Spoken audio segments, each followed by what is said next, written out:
Granny took Ginny and Jeff to the zoo. "Look at the big cat," said Granny.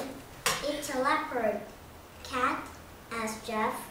"Like Bootsy?" "Sure," said Granny. "No," said Ginny.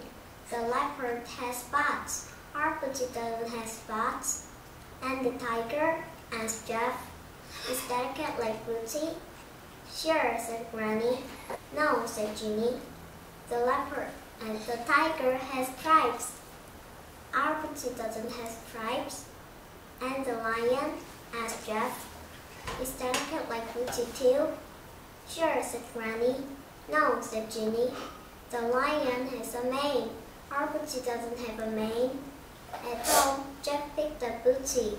"Look," he said, "doesn't Bootsy remind you of the big cats at the zoo?" "No," said Ginny. "Those big cats scare me. Our Bootsy doesn't scare me at all."